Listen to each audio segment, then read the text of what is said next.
All right, so let's talk about the general user interface, navigation, and use case scenarios on the Quirklogic Papyr. What can you do with it? Basically, it's so workbook-centric that when you start it, it's always going to be a workbook, the latest workbook that you've worked on or anything like that. And the device does go out of its way to actually make sure that your default screen, or your home screen, if you will, is a workbook. So you should think about it that way. And basically, it's a workbook-centric type of user interface and user experience. And I think that's a good thing because there's no distractions, there's no question whether it's gonna be doing this or that or something else. Nope, it's a workbook and you can do other things. Now, how do you do these other things? Well, we have a couple of things, and there's like three main areas that you should get familiar with. First one is these three little dots here, or the menu on the upper right. And that's your menu. That's your basic main menu. And this is basically, I am logged into my InkWorks account. You can go to library, you can directly open a new workbook, you can delete the current notebook, you can save a copy, share it, insert a page or a document or something else, export, settings, general device settings, help, and refresh the screen. Now, when I said general device settings, this is kind of important because you're gonna have this settings on the home button here as well. When you press it, you're gonna have settings there as well. So, and these settings, as you can see, you have enable Wi-Fi settings about the device in EULA. If I return to my workbook and I go to these settings here, these are device related settings where you have general settings for the system, battery, content settings, then you have eWriter settings, and you have your networks settings, including a separate server. More on that a little bit later. So that's something that you should kind of keep in mind, and I think that it just reflects how young the platform really is at the moment. This kind of a little bit of clunkiness, I would say, because you have these settings and then you have these settings, and then you tap this and then you have another gear option here, which is session options. So for me, there was a little bit of confusion and a little bit of a learning curve until I kind of got used to what's what. So not ideal, but definitely manageable and something that you can learn. And hopefully over time, this is something that's going to be streamlined because, you know, every new, fresh, young type of user experience suffers from too many steps to perform an operation, maybe duplicated kind of icons or things like that. So this, for me, is perfectly normal as long as it gets improved over time. So for now, the way you should think about it is you have this main option, which is device related settings, and something that you can do also regarding the current workbook, such as delete it, save a copy, share it, insert, export, etc. So this is also a little bit of a mix-up that I'm talking about. So you have a little bit of system, you have a little bit of main UI, and then you have a little bit of current workbook all in one. So while these things that are kind of new workbook, delete, save a copy, share, insert page and everything kind of would make sense that it's here with the session. Then again, this session thing here on top, you can't hide it now, but I think it's gonna come an option that you will be able to hide it maybe in the next update or the one after that. But I know that they're working on getting an option that you can actually hide this. So this little black toolbar or notification bar, if you will, here is basically giving you options for your session. This mainly concerns the workbooks that are in the cloud and that are collaborative workbooks. And that's one of the things that's going to be a big deal and separate chapter just for that. For now, this is your session options where you can choose to manage your workbook connections, your session options, and also any notifications when somebody shares a workbook with you or something, those will be popped up right here. And finally, the third option, we have the home button, which gives you these sets of actions, which is return to the workbook, new workbook, so duplicated. You can open a new workbook there or here.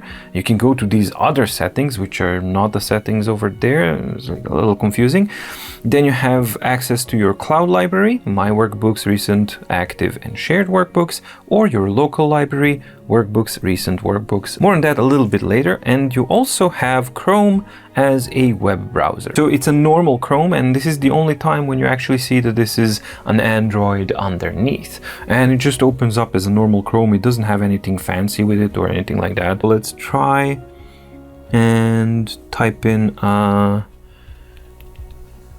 an address here, and of course there's no speed control, so it would be nice if it would automatically switch to an A2 mode when scrolling and then go back to normal mode or whatever they want to call it. Yeah, so it works, but yeah, not the best. So I'm gonna switch now to desktop side, and then it's just kind of doesn't really know what to do with it. There we go, it reloads. So it takes a little bit of time to kind of get everything going, but for me, I think, yeah, so, and then finally it is able to load it all up. And then let's see, so it takes quite a bit of time to process these things.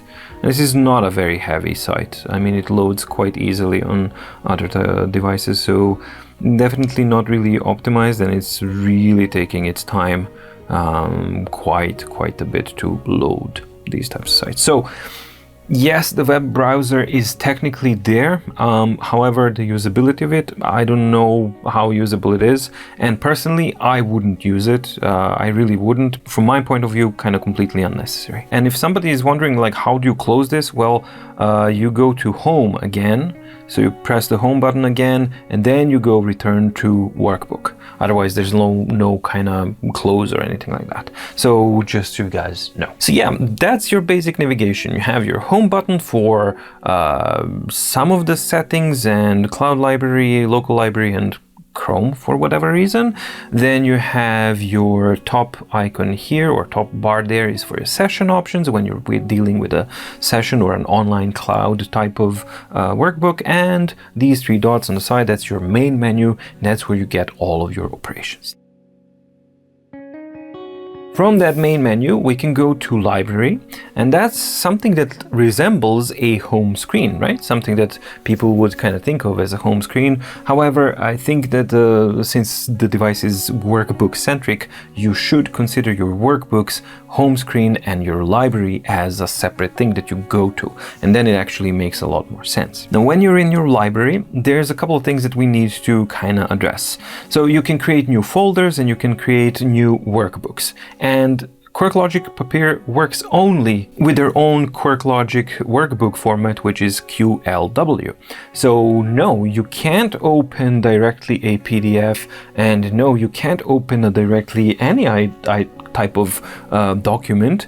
They need to be converted in order to be used. Now, their InkWorks service does that automatically, and you are not able at the moment, you're not able to just plug in to the computer via USB and dump in stuff on it. However, that's something that they're working on, and it's something that will come soon. I don't know when, but it's something that's definitely on their radar, and it's something that they're working on and prioritizing quite a lot. As of now, November 2020, you can't just plug in a USB and you can't access PDFs and EPUBs directly. They have to be converted via the online service into a format that works, or imported from Google Drive or Dropbox into, again, the workbook that you're working on. So that workbook format is its native format, and that's what it prefers. What type of work environments can we have on the Papyr? So there's two main environments that you can have. You can have a local, and that is data and stuff that's stored only on this device, and it's never synced or shared or anything like that. It's not connected to the cloud in any way. So local means truly local. It's inaccessible to the cloud. So much so that you can't just make a local file available on the cloud. It has to be actually copied to the mine section, which is your cloud section. So you have this kind of almost like a physical barrier between accessibility, and local is truly local, cloud is cloud, and it's syncable. and the device with the service and the Inkworks account and everything like that. So that's where you can collaborate and do all these things. However, you do have the option of keeping things very, very local, and I think that that's a very good thing. And then you have also the ability to have access workbooks that are shared with you. So those are the local, mine, and shared with me. So you can see that I have a couple of local ones. I have mine, which is organized in different ways, and I have different types of stuff here. So for example, if I go to, these are the documents that I imported, and even though they say QLW, these are PDFs that I simply imported via the Inkworks service, and they work as a normal PDF would. Now you can't do word search, there's nothing you can do, you can't even select anything. This is simply imported, and basically what it does is it imports the pages of a PDF document and it slaps them as templates for each of the pages of the workbook. That's all it does. So it's not content aware of the PDF stuff. It's simply scanned and placed as a background for the page in a workbook. And it's very, very limiting. But it's not even trying to be a reader. It's simply allowing you the ability to include some of the content from presentations, PDFs, or materials into your workbook. And for me, that's fine because, as I said, it's not attempting to be a reader, and therefore, as such, you can't really judge it. It's not a reader. It's not importing a PDF. You're importing contents of the PDF into your workbook. A very different thing, at least in my mind, and a very different user case scenario as far as I'm concerned. I wish there was a gesture that I could just go back, like something like this, swipe up and go back, and that I don't have to, that I can go back to library or something like that, so that I don't have to always go menu, library, this. So there's a lot of unnecessary typing and going through menus, but again, that's something that every single fresh, new, young user experience, user interface suffers from, so hopefully that's something that's going to mature over time. Finally, we also have in the library, we have recents, and this is super awesome because in recents you can go through your recent local documents, recent cloud documents, and also when you're working on collaborative type of things, active documents. And these can be documents that you've shared with somebody via Inkworks that somebody else is working on, or you're working on, or maybe it's opened on your PC or on your phone or something like that. And that actually ties us into something that I'd like to call as Inkworks centric environment. So what is that? Let's check that out. Alright, so I made a little diagram here to kind of try and explain how this whole thing works and what it actually does. So let's say that here is my Papyr, and this is basically my device, or your device, it doesn't matter. Now, it is a device that's on its own, and it can do a couple of things. So as we've talked about, these are the workbooks. That's its main drive, and its main kind of work environment is a workbook. So here we have a workbook as a format, right? However, these workbooks, as we've shown, can be local, which are completely disconnected from anything, and they're only connected to the Papyr, your local Papyr device, or you can have mine or cloud workbooks. Now, the cloud workbook is actually synced and connected to the Inkworks server. And once you log in and you have an account and you log into the Inkworks server, so is your Papyr is logged into the Inkworks server. Furthermore, if you go onto PC or Mac on a web browser, you can log into the Inkworks, and then your Inkworks or your PC is also linked to the Inkworks, and same goes for the smartphones as well, Android or iOS. So you are able to basically centralize around this brain, which is the Inkworks itself, quite a lot, and not just you. So this is not just you for sharing it. It also, the same thing applies for other users' smartphones, PCs or Macs, or Papyr if they have that. I think that you're not required to have a device to actually register for the account, so I think that you are able to share simply, let's say, with the colleagues or students or whoever that you might want to work with, and share this stuff. They can access this document or the content that's on your Papyr on the shared workbook with other people from their smartphones or PCs. Now, this is a really, really big deal because it is important to understand that everything revolves around the InkWorks. And another thing that's also important to know is that your Papyr device also has the connection to your Google Drive and to your Dropbox. So you are able to pull content from your Google Drive or from your Dropbox, put it directly into your workbook, make the workbook cloud or mine, then share it, and then people can also put in their content into the same workbook. And herein lies true genius of this environment and the unique positive selling point of this device. It's this ecosystem, the flexibility and the collaborative nature, real-time collaborative nature of this platform, because it's absolutely fantastic. So let me just show you an example, and it just can't be stressed enough how impressive this whole thing is and how useful this is. Of course, if it applies to your use case scenario. So again, this is a niche type of product and it applies to a niche type of work case scenarios. However, if you are in this niche, this absolutely nails it, and there's nothing even similar to this kind of thing, and it's absolutely amazing. So I'm gonna open up Quilla Connect app on my phone, and on it I can also, let me just put this on the side, and on it I can also go to my cloud, as you can see, and then I can go to mydeepguide, and I can open, this is the Papyr workflow diagram. So as you can see, that's the one that I have. And now it opens up. And there we go, we have it there. So let me just put this on the side here so that I can show things a little bit better. And if I kind of decide to, all right, so I'm just gonna add another page here, and page 2 was added remotely. So I can now flip to the other page, and now I can change the template. And the templates are lines, grid lines, or an image, any image that you may want. And again, those images can be imported from Google Drive or Dropbox. And the lines and the grid lines can be applied to entire workbooks or current pages, and that's only for those, not for the imported image. So let's apply this to the entire workbook.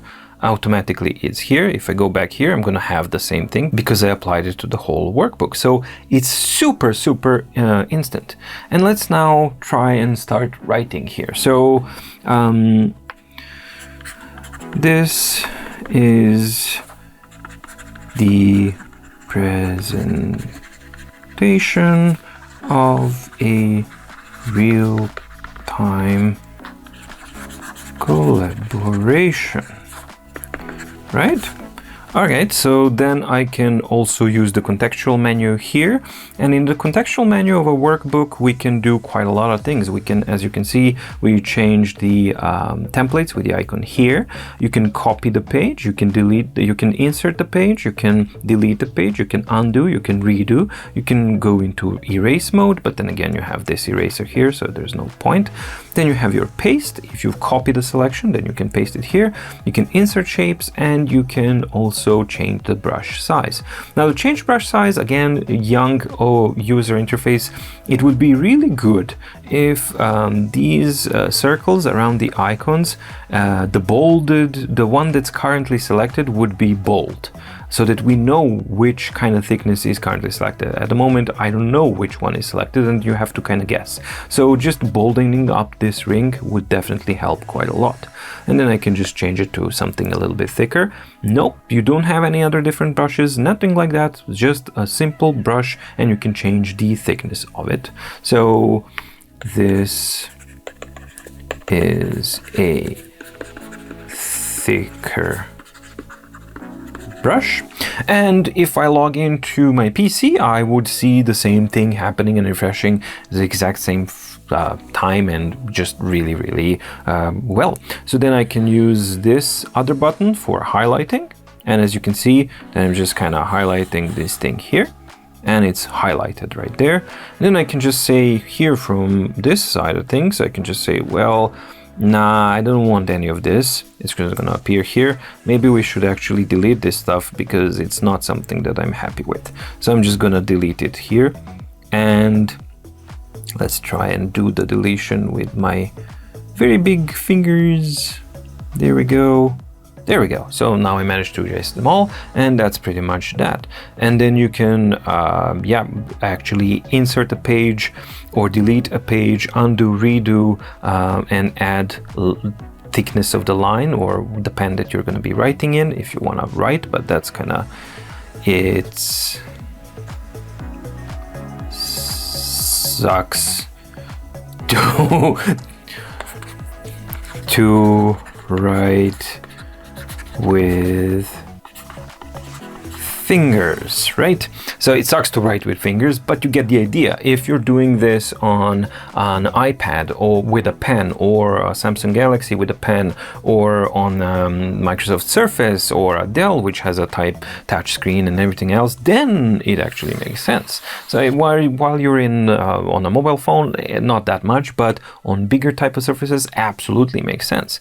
Now, one other thing that we have in this contextual menu when you long press and hold is the color palette, and we have the black, then we have gray color strokes, then we have light gray,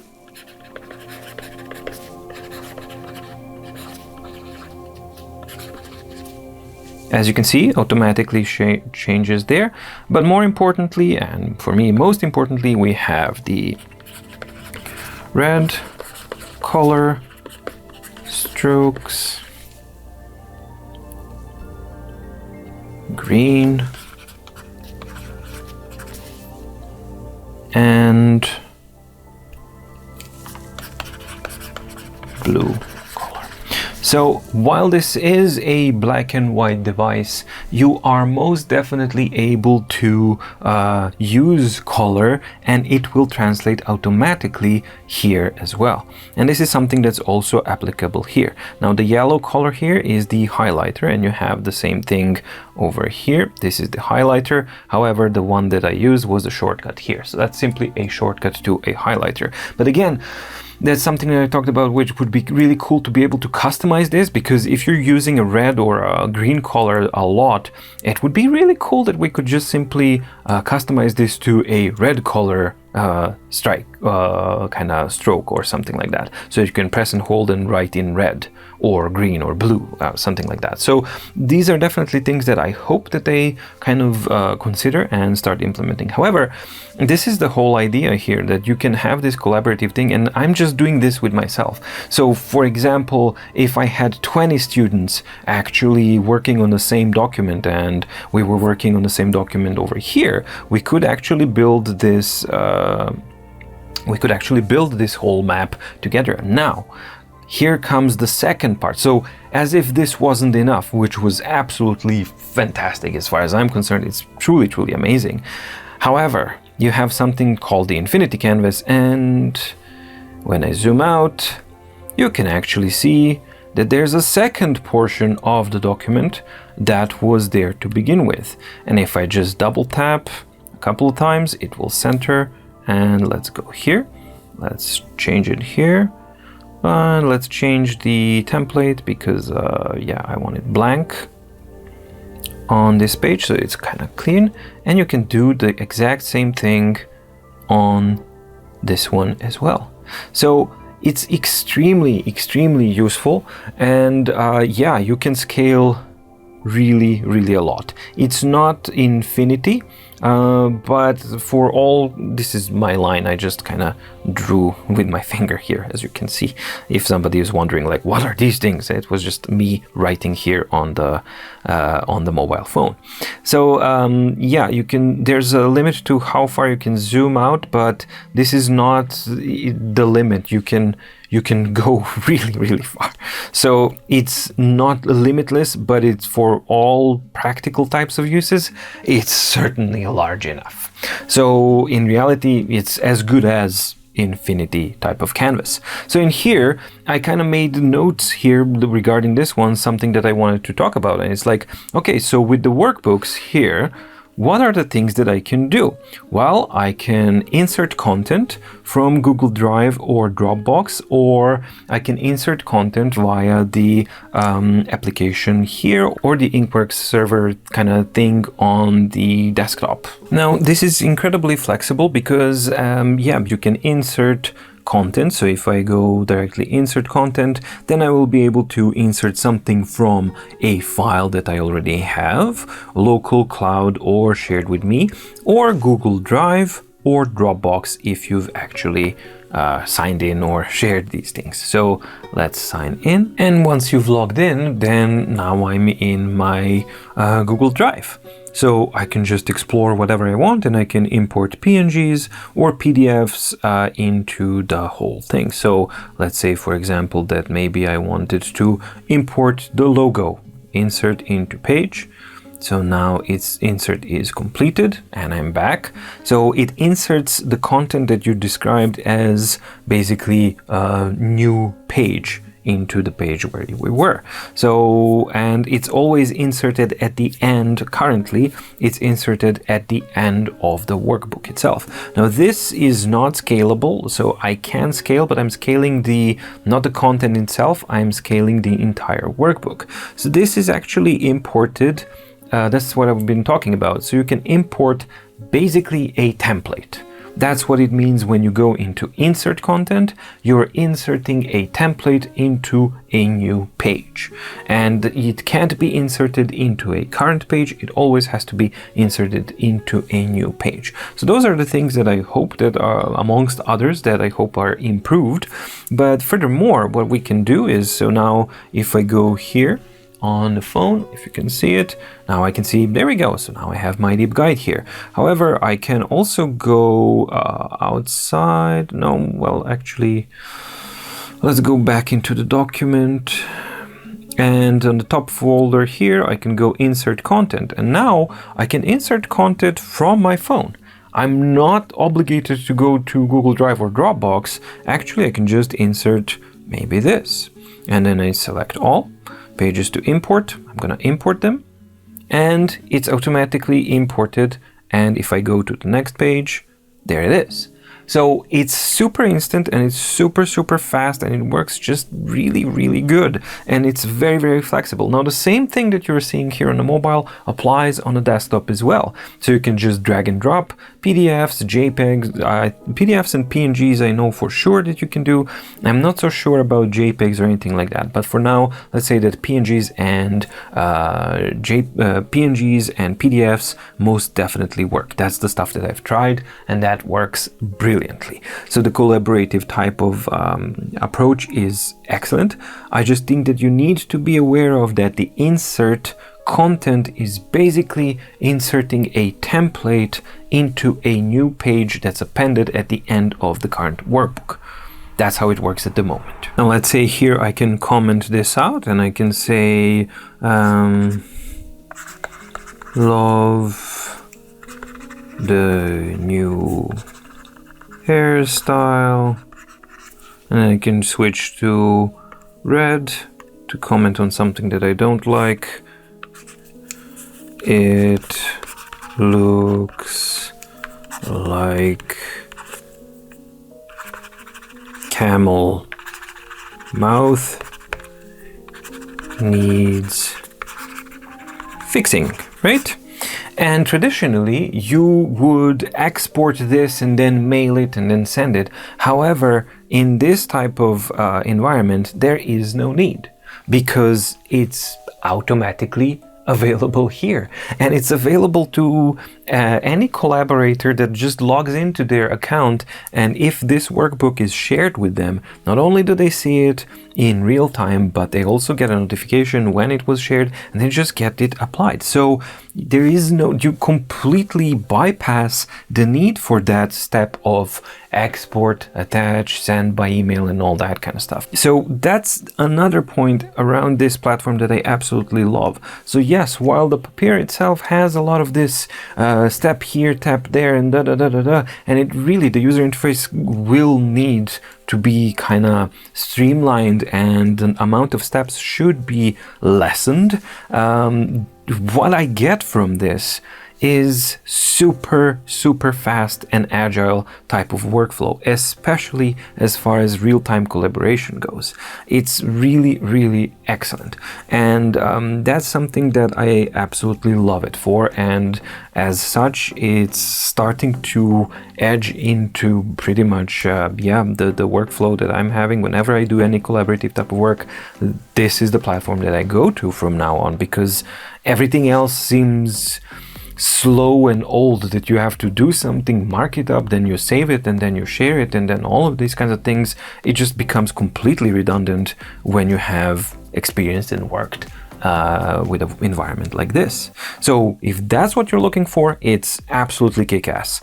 If you're just looking for a note taker and a reader, as a note taker, yeah, it definitely can work. As a reader, definitely not. I mean, you can read, you can import documents, but there's a limit of 25 megabytes size of the documents that can be imported, regardless of whether they're PNGs or PDFs. This is again something that's highly on their radar, and they are looking to remove that limit. So that is coming in the future. That limit of 25 megs is going to be lifted. However, again, at the moment, today, November 2020, you have a maximum limit of 25 megabytes for the documents. And again, for a student, for example, if you want to upload a big document, 100 pages PDF, you can't. I mean, it's too big. So it's a severe limitation as far as reader capabilities go. So that's why I'm not considering it to be a reader, simply because it's not advertising to be a reader, and it's not a reader. It's not even trying to be a reader. It's a thing on its own, and it's doing things, those things that it does, it's doing them really well. All right, now let's focus a little bit more on the workbook operations that you can do. So now you've already seen a couple of them, and I'm not just going to repeat them. So I'm just going to show you the contextual menu that you get with main tools is long press. So let's just let's just change the color to black and write a text that we can center around. So this is my center point. Now, the navigation around the workbook is simple. It's not swipe left, right, or up, down. It's actually swipe diagonally from the corners. So here we have a plus sign because we're at the end page. So that's going to simply add another page. Or you can swipe from the left down. You can swipe back. And you can see that that's how it works. Now, the cool thing about it is, initially I didn't like the diagonal thing because I saw this type of demonstration and things like that, and that's not something that I like. The good news is that it's super sensitive, so you can just, the lightest of gestures is going to be registered because of the surface and everything like that, and also the length of the stroke that they're detecting is not too long, so you don't have to do this. And I love that you don't have to do that, that you can simply swipe a little bit diagonally up. Furthermore, you can also, from that corner, I can swipe up, it will flip, and I can swipe left, or in this case, right, it will still detect it. And in this case, I can swipe down. So down, diagonal, and to the side, all works. And for me, I find myself more often than not simply using this or this to the side. And to top it all off, you can also use the pen, and it's also detected as a gesture. So if I just simply swipe diagonally to the side, diagonally or to the side, it works. However, for me, it's actually far more practical to do it with the fingers, and the detection for my dead skin, callousy type of fingers, because I play bass and guitar, it's actually detecting them really, really nicely and very, very comfortably. So that's how you go around a workbook itself. Then we have the gesture of pinch to zoom. And when you have two fingers on the canvas, moving them around is pan. So basically, you're just grabbing the screen and you're bringing it forward and you center it around where you want. So now let's say I can, let's say that I'm gonna use maybe I just want to zoom in a lot more and then use 2 fingers to go here. And then I'm going to change to a much smaller pen. And I can write small content here. And then just make a note over there, right? And then when I just want to go back, I can just double tap with 2 fingers and that's it. And here's another thing. If you double tap again, it's going to go back to where you were. So that's something that the user manual doesn't tell you. So you can double tap to always go back, but you can also double tap to go back to the previous part that you were focused on. And that's awesome. I actually love this and I use that quite a bit. And one thing, I hate double tapping with the same finger, with the same hand. I actually like to double tap and control this with 2 hands because then it just kind of makes more sense. Similarly, you can pinch and zoom out, and you can zoom out a lot, all the way down to 10%. And no, you can't really control it here. It's only going to be navigation. So again, another thing that's a little bit confusing as far as the user interface goes, but yeah, those things are hopefully gonna get ironed out. And then you can zoom out very, very much far and then add a lot of content here and basically kind of zoom in to this one. But again, if I zoom out, I'm going back to the previously zoomed position. So let's say that maybe I can zoom into here and focus around here and then tap to zoom out to fit page. This is 100% zoom, and then double tap, cycling between these areas of focus. I haven't fully gotten the I don't fully understand exactly what it remembers and how it remembers it, but it most definitely does have this kind of memory that it remembers your previous zoom, and for me that really works. So yeah, it should go back. Yep, it does. And I just love that. So that's your navigation kind of figured out. Now, the second thing that you can do is, one thing that I haven't shown yet is the shapes. So you have the shapes category where you can draw a line, a rectangle or slanted rectangle, and different types of arrows and all this kind of stuff. So let's put in a rectangle here. And you can see that it has this dotted line around, and that means that it's selected. So if I tap anywhere, it's now not selected. And this actually conveniently leads into the selecting tool. So how do you select? Well, you just kind of draw your selection with the finger, and that's it. And now I'm in the select mode. And as long as you're in the select mode, you can add to the selection itself. Now, I don't have an easy way of subtracting from the selection, so that's something that's kind of missing, but it would be kind of cool if we had, I don't know, maybe I hold one finger and then draw around to subtract from the selection, things like that. However, once you have your selection, the controls are pretty much similar, and 2 fingers to move it around, pinch to scale, but it scales around the vertex point here from your fingers. So if you want it to be something that makes sense, then usually you would grab the item directly and then transform it how you would like.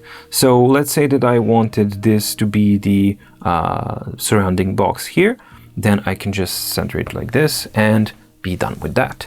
Now also, if I make a selection here, now it's going to select everything. So now I can actually just grab this, scale it, move it, or maybe just, okay, my fingers are kind of hunky.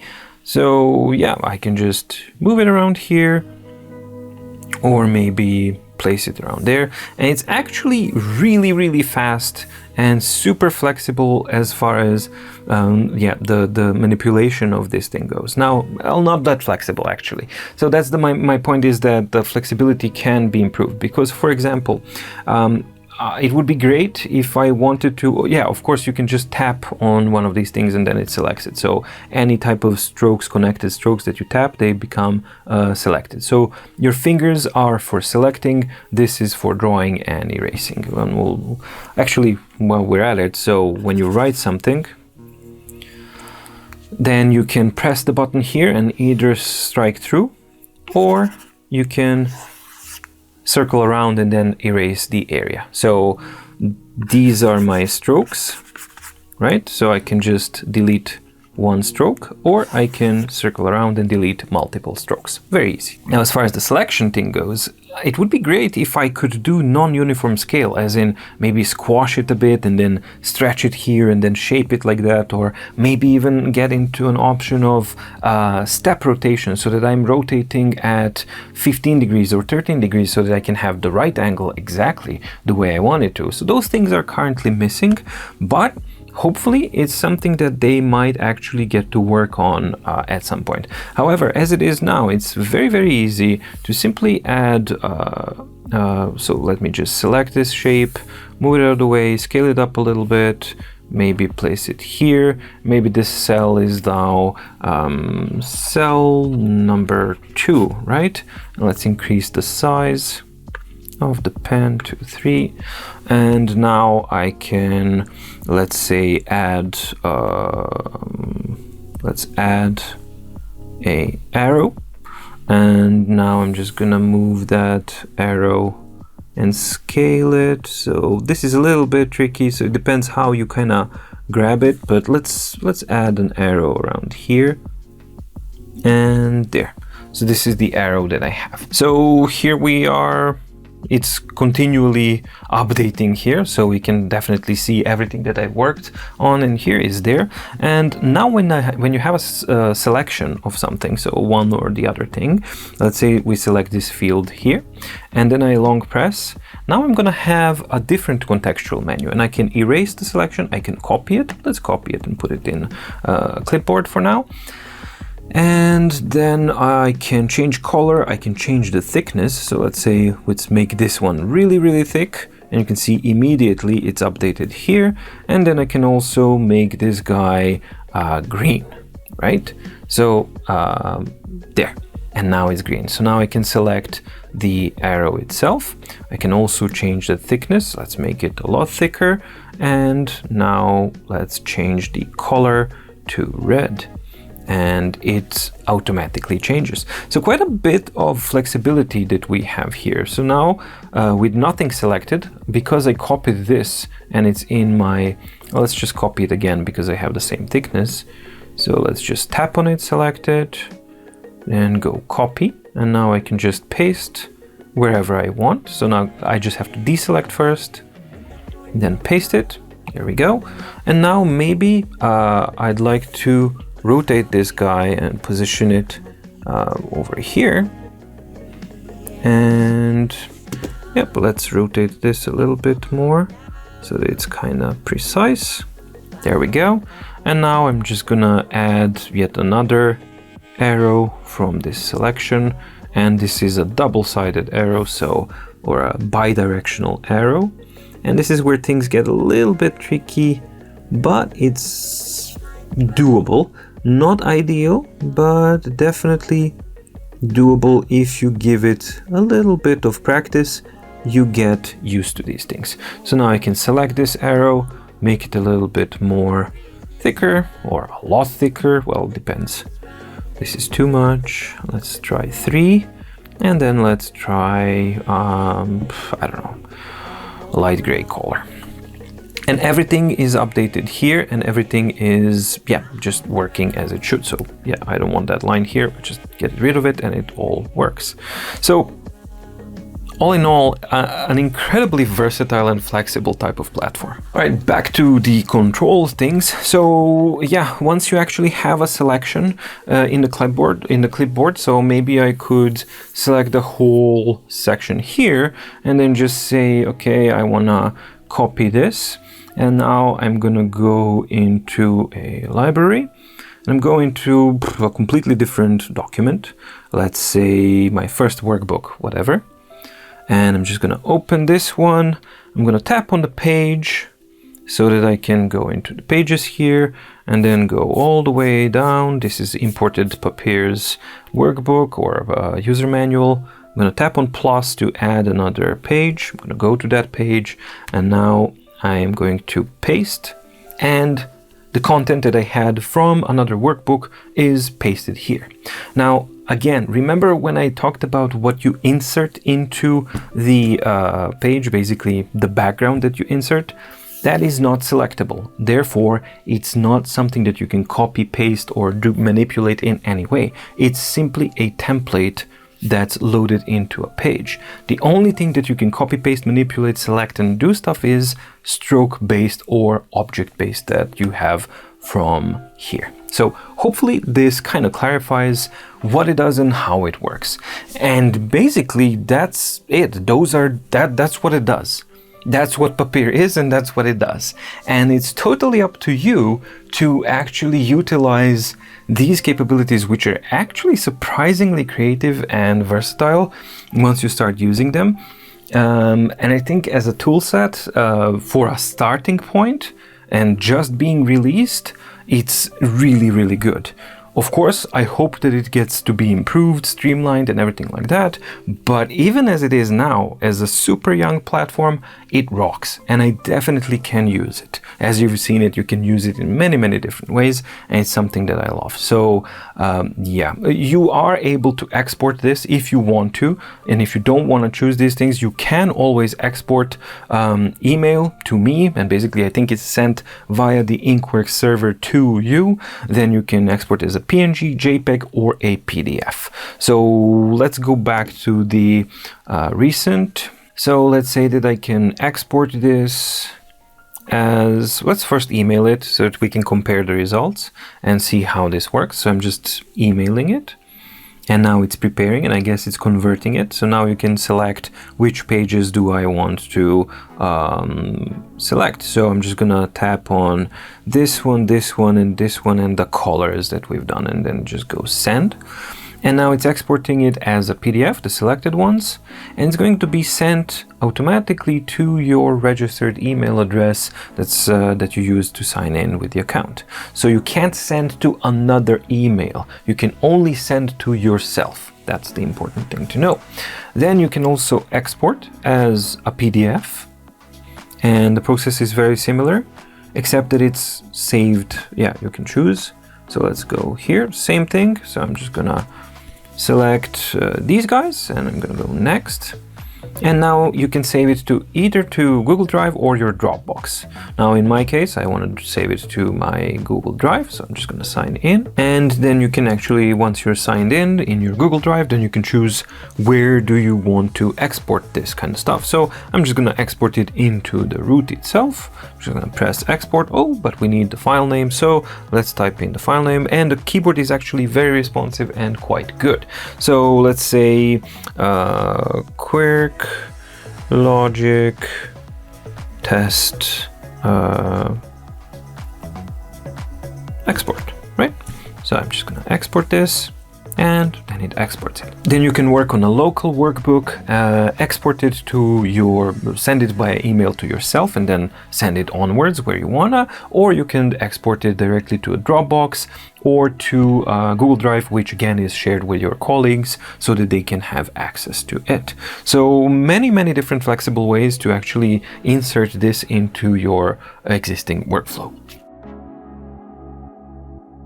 All right, so here I am in the Quirklogic portal on my PC, and you just log into portal.quirklogic.com when you have an account made. And yeah, basically when I access my Mind library, you can see that in the Mind library we have the same thing here. So if I go to mydeepguide, as we've been here before, and this is the document that we worked on, Papyr workflow diagram. If I double click on that, it's going to open up a new tab so that you don't have to go back. You can always remain here. Yeah, you can kind of zoom in. You have the zoom in icons, zoom out icons. Then we have pan. All right, so this is the pan mode, and this is the zoom reset and zoom out. Okay, so zoom out would be nicer if we had like a slider, and then you can also write. So let's go into here and do a test. It should, yep, and it appears here on this guy, and then I can circle the test it should appear right over there, and it does. So everything works as you would expect it to, and as I've shown on the mobile as well, it translates into this desktop as well. The colors definitely shine through. And yeah, this is the marked up stuff that you can see. So now I'm just gonna go to my email, and there we go. I got your Quirklogic workbook is ready, and I got it from donotReply@quirklogic.com.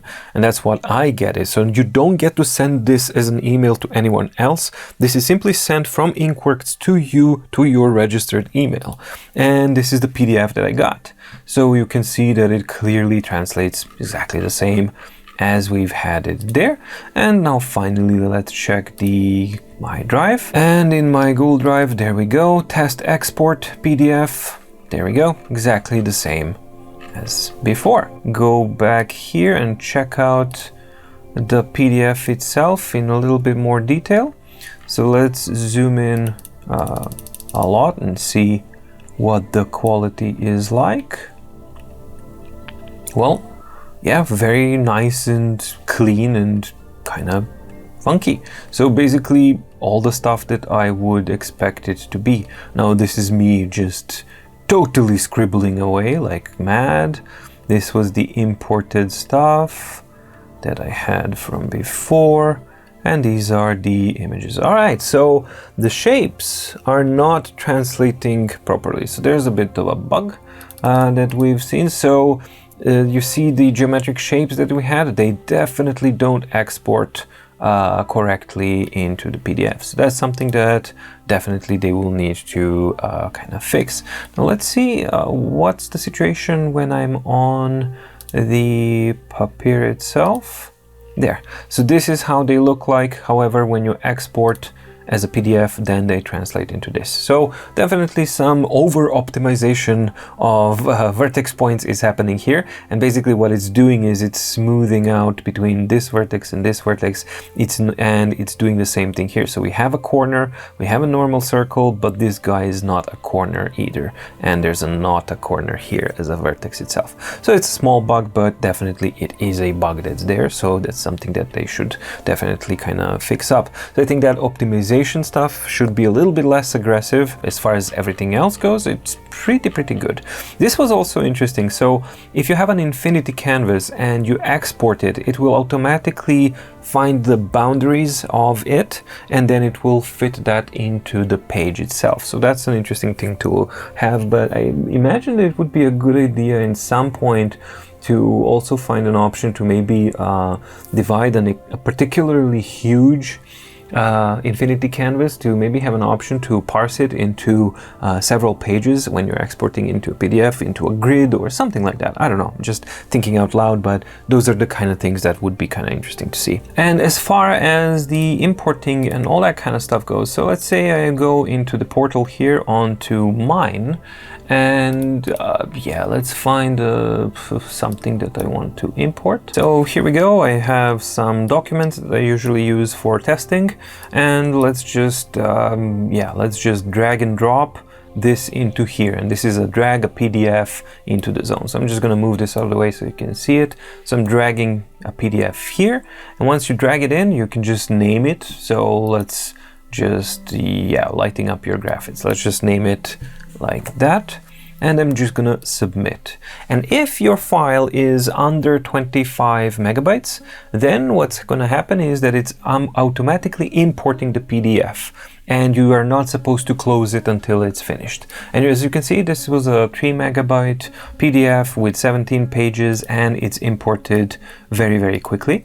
And yeah, it just shows as a normal PDF, or basically PDF pages here. There we go. So lighting up your graphics, here it is. So now if I tap on this one, it should open up the PDF, or PDF converted into a workbook. And since it's opening it up for the first time, this is full of graphics. This is like, as you can see, this is basically only images and stuff. And this is where the performance is not that great, simply because this guy is full of images. So it does take some time, but once it does load up, it actually displays very nicely, and then it works as you would expect it to. So again, I can just review the document and then I can decide. So yeah, marking up documents. Somebody asked, can you highlight documents? Yes, you can also highlight like this. So for example, I can just highlight it here, and as you can see, immediately on the document here it's reflected. So if you're logged in and if this is shared, you can actually just kind of say that this is the important bit, and now maybe I'm gonna mark up a little bit here with blue, and I'm gonna say like, okay, this part is crucial to remember, right? And you can see that it's absolutely transferred here. Now, did it change the color or not? And now I'm going to change the color. Maybe I did not tap on blue. Maybe I tapped out. And if I change the color to blue, it changes to blue. Okay, I probably tapped out on the side. It would be very useful to have these bold rings to be an indication of which color is active, which brush is active, or sorry, which thickness of the brush is active, etc, etc. However, as far as marking things up goes, extremely flexible and extremely cool. So let's say that maybe I'm now on the page, the second page, and somebody else from the PC says, it would be cool that if we had like not just a stylus but a highlighter as well, and choose colors, because currently I'm not sure that I can choose colors online here. So, and the right clicks are also detected as, so right click and left click is detected as a stroke. So I can just right click or left click and it's detected. So not ideal, stuff that definitely should be fixed. However, it would be cool that we have actual highlighter and choosing colors. Hopefully that's something that can be fixed, but yeah, as you can see, changes. This is me writing with the mouse. Work. And are synchronized. And you can see that, so now I have working on the same document at the same time on 3 different platforms, and everything is synced in real time. And you can see that it actually goes extremely quickly everywhere. So this is the game changer that the Papyr actually brings to the table as far as I'm concerned. I'm kicking myself for forgetting to mention one extremely important benefit, and one thing that this device can do and no other device I know of can actually do that as far as e-ink readers go. And that is actually, let's say you imported a PDF document and it's been converted. What it gives me as an option is I can go down here, and as it loads as a normal kind of workbook, I can press the plus sign here in the page overview, and it added a page, right? Normally. However, what you can also do, and this is like, in the imported PDF, which I really love, is I can just grab this page and then I can drag it in between any of the pages in the PDF. So what that gives me is the ability to actually insert a page with lines, then I continue reading the document. And this is super useful because, especially for technical documents or studying or anything like that, because then you can have this page, then you flip over, you write down your notes that you have in relation to the previous page, and then you continue with the document as you normally would. And then in the end you can export this as a new PDF that includes these inserted pages. Now currently that's something that neither Remarkable, of course not Remarkable, but Onyx doesn't have that type of ability either. And I think that the Neo Reader would definitely benefit from this because the applications are huge. So of course on paper you have the limitation of 25 megabytes, so that's a problem. Hopefully they're going to lift that soon, and If that file limit is lifted, that you can actually load a much bigger document, let's say a full-on technical document or scientific study or learning study or whatever, and that you have that ability of inserting page. By the way, currently it inserts only page at the end, but the next update brings inserting page wherever you want to. This is a huge thing because it's super usable. I really wanted to mention that because I think it's quite important.